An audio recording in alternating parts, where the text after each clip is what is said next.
Démantèlement de trafic, arrestation de dealers, interpellation de consommateurs. Depuis quelques années, la cocaïne progresse dans les affaires de stupéfiants à Limoges. Un phénomène constaté aussi bien au service régional de la police judiciaire, le SRPJ, qu'à la direction départementale de la sécurité publique, la DDSP, les deux services qui possèdent une brigade des stupes.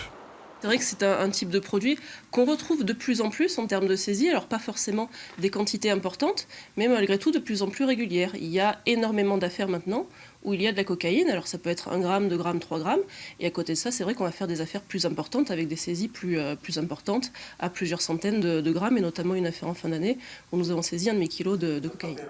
Une progression à la fois de l'offre et de la demande qui aurait plusieurs explications. La cocaïne s'est démocratisée, à la fois en termes de consommateurs au niveau des différentes catégories socio-professionnelles, et également en termes de prix, parce qu'elle reste beaucoup plus accessible sur le marché, notamment en Haute-Vienne, où la disponibilité de ce produit est forte.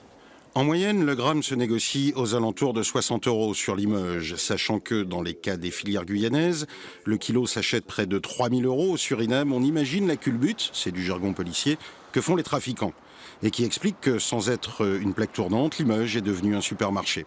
Il n'empêche qu'on a des trafiquants extérieurs. On a fait également il y a quelques mois une enquête où c'était un trafiquant qui était en lien avec les filières guyanaises qui venait se fournir à Limoges pour approvisionner par exemple la Dordogne. Quant au profil type du consommateur, il n'y en a pas. La cocaïne touche désormais tous les âges, plus après le début de la vie active toutefois, et tous les milieux socio-professionnels. Tout juste constate-t-on une polyconsommation. La cocaïne est prise en plus d'autres produits type cannabis. C'est ce que voient d'ailleurs les services médicaux dans leurs consultations. Nous, dans nos files actives, si on prend la consultation du SAPA, en termes de premier motif de consultation, les 2 années qui viennent de se passer, c'est à peu près équivalent. Par contre, on va dire l'augmentation qui est plus significative, c'est en termes de deuxième motif. Quand les gens viennent chercher des soins au XAPA, ils viennent pour un produit principal. En interrogeant la personne, il peut avoir un deuxième produit. La cocaïne, en tant que deuxième produit, augmente. Limoges n'est donc pas devenu Cocaine City. Tout le monde parle d'augmentation, pas d'explosion. Mais le phénomène existe, il inquiète.